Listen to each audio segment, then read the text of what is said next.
कौन थी वो? मैं 8 महीने की प्रेग्नेंट थी और अपनी डिलीवरी के लिए अपने मायके गई थी।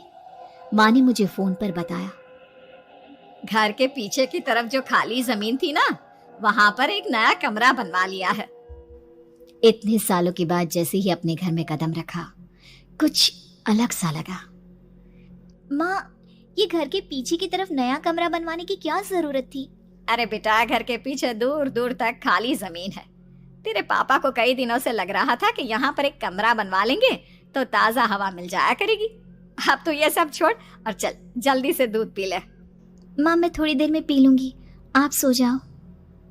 मैंने दूध का गिलास उठाकर उस खिड़की में रख दिया। पता नहीं कब आंख लगी, अचानक से खिड़की के पल्लों के खड़कने की तेज आवाज आई।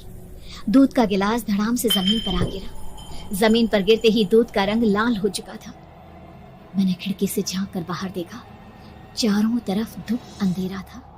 उस अंधेरे की तरफ से कुछ आवाजें आ रही थी, जैसे छोटे बच्चे आपस में खिलखिलाकर मस्ती कर रहे हो।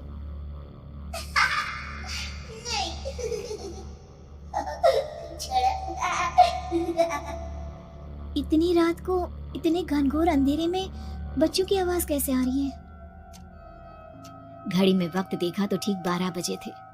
देखकर मैं सन्न रह गई। बुरी आत्माओं और भूतों की कई कहानियां मैं सुन चुकी थी। वक्त भी कुछ ऐसा ही था।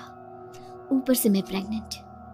सुना था कि ऐसे वक्त में अक्सर बुरी आत्माएं औरतों का पीछा करती है, तो क्या मेरे पीछे भी?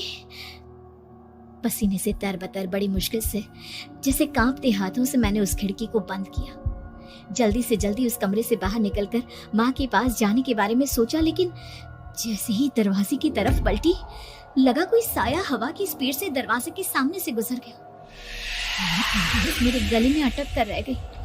मैं जोर से चीख कर माँ को बुलाना चाहती थी, लेकिन वो आवाज खुद मेरे कानों तक नहीं पहुंच पा रही थी।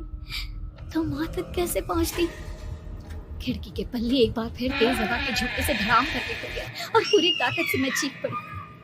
जानती थी मेरी चीख की आवाज सुनकर कुछ ही सेकंड में माँ वहां पहुंच जाएगी, लेकिन ऐसा कुछ हुआ ही नहीं। मेरा कलेजा डर के मारे फटा जा रहा था। आखिर माँ ने मेरी आवाज क्यों नहीं सुनी? इतनी गहरी नींद में तो माँ कभी नहीं सोती। ठीक पीछे खुली हुई वो खिड़की। मुझ में इतनी ताकत नहीं बची थी कि मैं पलटकर उस तरफ देख भी सकूं।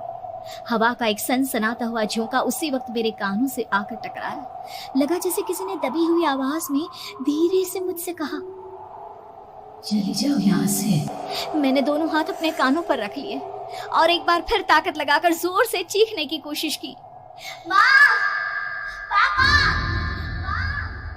मेरी आवाज उस कमरे की दीवारों से टकराकर वापस मुझे ही सुनाई दे रही थी।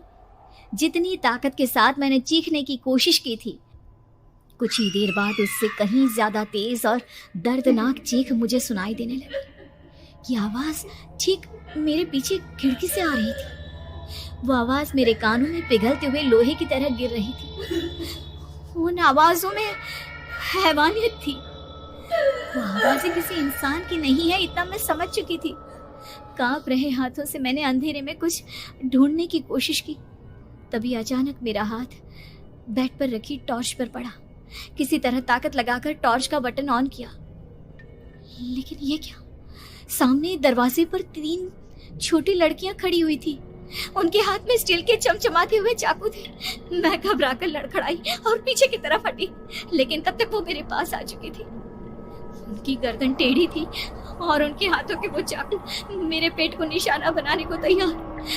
मैं जोर से चीखी, नहीं, छोड़ दो मेरे बच्चे को, मत मारो, मत मारो, छोड़ दो मेरे बच्चे को।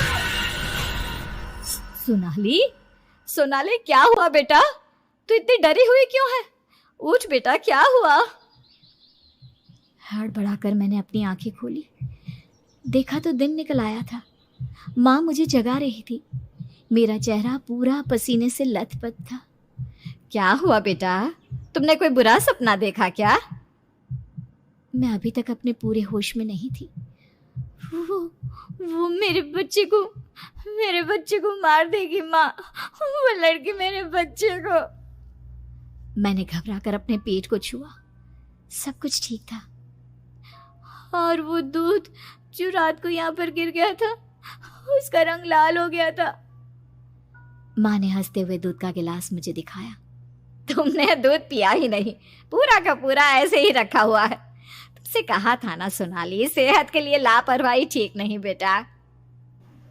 लेकिन मैंने तो सब कुछ अपनी खुली आंखों से देखा था। ये सपना कैसे हो सकता है?